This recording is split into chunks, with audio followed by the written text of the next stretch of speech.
chat a little bit about the plan. Yeah, please. Because there's a ton obviously in here. That's going to talk a little bit about why we have that grateful heart, what that grateful heart looks like, and who God is. As we look at that, is there anything, any area or day that you want to start with? I feel like I normally kind of start by giving you the opportunity to look at the theme that's in there. Telling me? Yeah. The most challenging day I would like us to look at. Which Celebrate is you. Celebrate you. I knew it. Wasn't that good? Oh my word! No, it was terrible. Because honestly, it revealed so much about, like, the headline on it says "Celebrate you," and I'm like, "What's the game?" Yeah. You're gonna ding me in a minute. Yeah. You're gonna say like, "Celebrate you, hi, you vainglorious whatever." Right. And you know what? I was heartened, but also shocked, because I was like, "Oh yeah." I mean, I remember praying with somebody early in my walk with Jesus, and they said, God made you a certain way, and He gave you gifts, and He loves you, and anything that speaks against that is tantamount to calling God a liar, and He's not a liar. So He created you for His good purposes. You should learn to enjoy that. And I was like, what? I mean, people don't really know, but I don't have a great self-image most of the time. And so it's to turn the mirror around, literally in this case, and be thinking, okay, well, thank God for the good things that He gave you. And I'm like, it's not even that, right? Yeah. Well, I guess I see where you go. Well, yeah. I see where you're coming from. Well, it's just hard to face that. Yeah. Yeah. Go ahead. Well, it's the reason that I jump in there is because it's not even like thank God for the things that He gave you right out of the way that He made you. The way that He made you. Right. For the very being that you are, right. Maybe minus the sinfulness, right? And man, that is like, I think one area that I've trained my mind for a long time, or been trained, I'm not sure, but is to kind of be humble and to kind of look at the things that I can fix and the things that I can improve, which really means like kind of focusing on the negative of myself. So, and I have a mindset like that too, and we've talked about this before. What that reveals to me in a new light is that false humility. Right? God made me a certain way. He made me like a musical worship leader kind of guy. And I kind of know what I'm doing in that realm. And He's helped me develop that over the years and whatever. And so all of that is part of His plan for me. And I really enjoy it. So it's falsely humble for me to downplay it. Right? Now, I don't need to wander around with ego like I own this gift. He gave it to me. Right. But I don't want to just, Right. I don't want to be falsely humble about God's awesomeness. Right. But I have to always categorize it correctly. Right. He did that for me. And so if he created you, and He created you in His image, and He created you with good works to do, and He created you with those skills and with those abilities, right, or purposes and all those other things, right? And you can't really look at yourself and be like, I'm bad. No, I mean, like I'm a bad creation. Like, right? Yeah, I'm not obviously great. Right. Right. Boy, it's a knife edge too. I know. Right, because I'm fearfully and wonderfully made. That's what the Word says about me. Right. I am fearfully and wonderfully made. And then Ephesians 2:10, right, talks about, we need to look at that again. Yeah. Created for His good purpose. Right. We're God's handiwork, created in Christ Jesus. Yeah, I'm God's handiwork. Which God prepared in advance for us to do, right? And and I speak to this to young people, especially a lot, when I say, God wanted a Zach Teasdale, and here you are. Right. Right? And that's true. Right. God planned for that. Right. and made it happen. Right. And he's so happy. Yeah. He's happy. He delights in you. He doesn't That's what the regret word it. says. He doesn't regret any of it. But we kind of do, we imagine ourselves so sinful and dirty and poor that we kind of flog ourselves. Some people do it honestly, and some people do it in that false humility way. The reality is God delights in you. Teresa, Angela, Lisa, God delights in you. And he made you for his good purposes. And you'll be a delight to others because of that. And it's so, it really like surprised me. It really surprised me how challenging that day was. Yeah.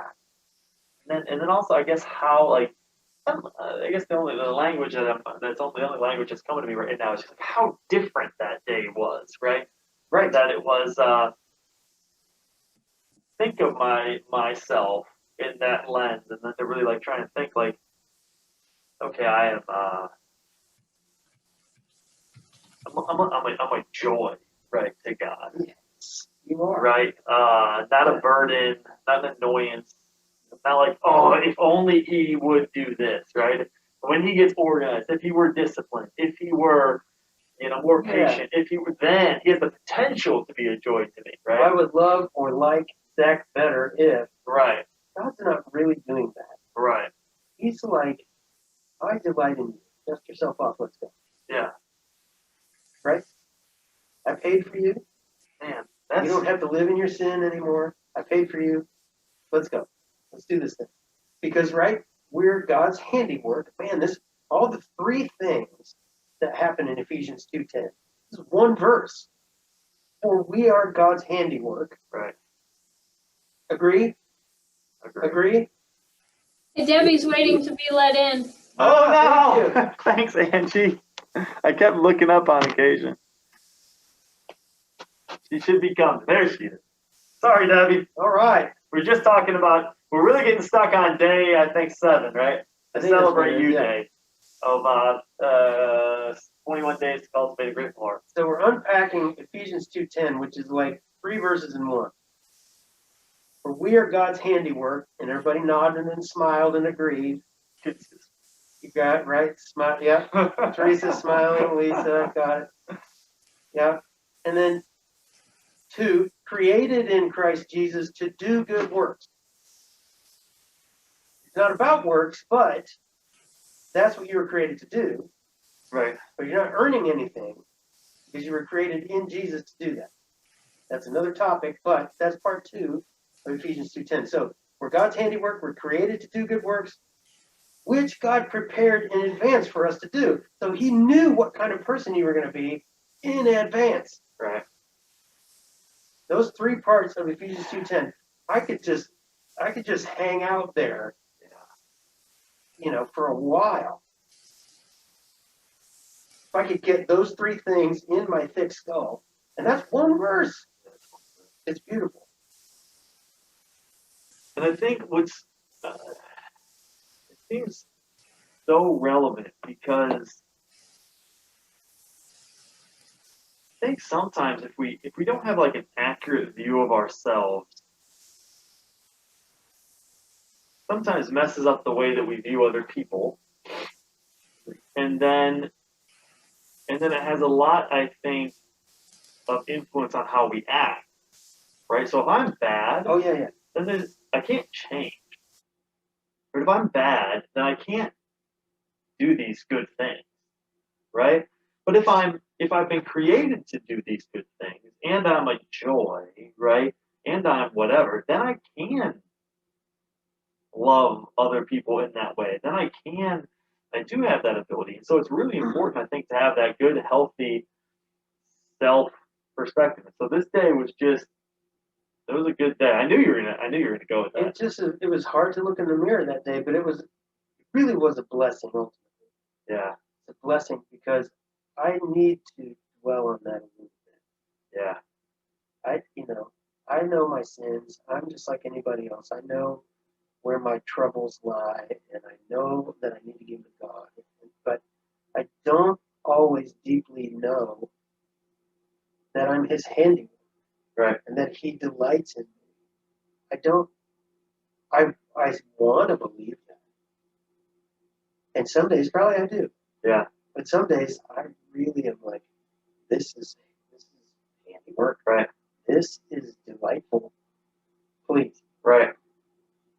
So yeah, we do spend a lot of time up here messing with that. Yeah. But this is reality. Right. And I'm grateful for that message that day. Yeah, me too. Yeah. And so I liked the day 5 quite a bit too, which was talking about we celebrate the source.